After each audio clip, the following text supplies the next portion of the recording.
মুষ্টিবদ্ধ আগ্রাসন, সেমিফাইনাল জয়ে তামিম ইমনদের বাঁধ ভাঙা উদযাপন। এই তো একদিনের ব্যবধান, এভাবেই কোমরে হাত রেখে পাকিস্তানকে স্তব্ধ করেছিল ইয়াং টাইগাররা। এবার ফাইনালে প্রতিপক্ষ ভারত, মরুর বুকে ওদেরও উচিত জবাব দেবার পালা। আসলে জবাবটা যতটা না মাঠের, তার চেয়ে বেশি দেশ নিয়ে অপপ্রচারের। মিডিয়া হোক কিংবা সামাজিক যোগাযোগ মাধ্যম, নতুন বাংলাদেশ নিয়ে ওদের প্রতি কথায় নেতিবাচকতার সংক্রমণ। কখনো তা এতটাই ছাড়িয়ে যায় মাত্রা, সাংবাদিক কখন যে মলম বিক্রেতা হয়ে ওঠেন সেটা টেরই পান না।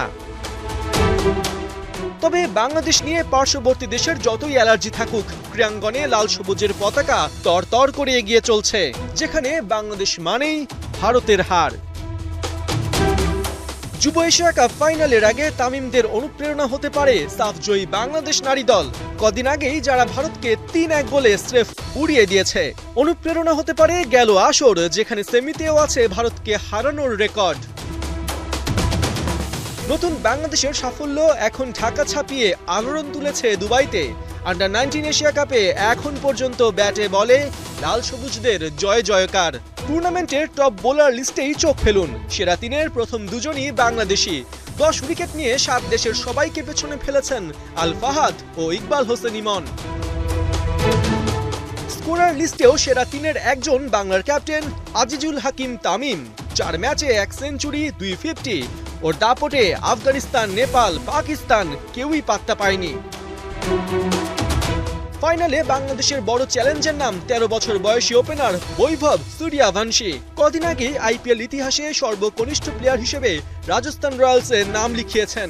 শ্রীলঙ্কার বিপক্ষে সেমিতে খেলেছেন 36 বলে 67 রানের টর্নেডো ইনিংস। শুধু বৈভবই না, ওপেনিংয়ে আয়ুষ মাহাত্রে এখন পর্যন্ত ভারতের সেরা ব্যাটার।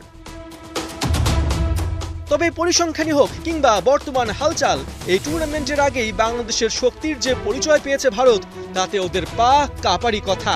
এই এশিয়া কাপের প্রস্তুতি ম্যাচেই বাংলাদেশের কাছে হারের মুখ দেখেছে ওরা।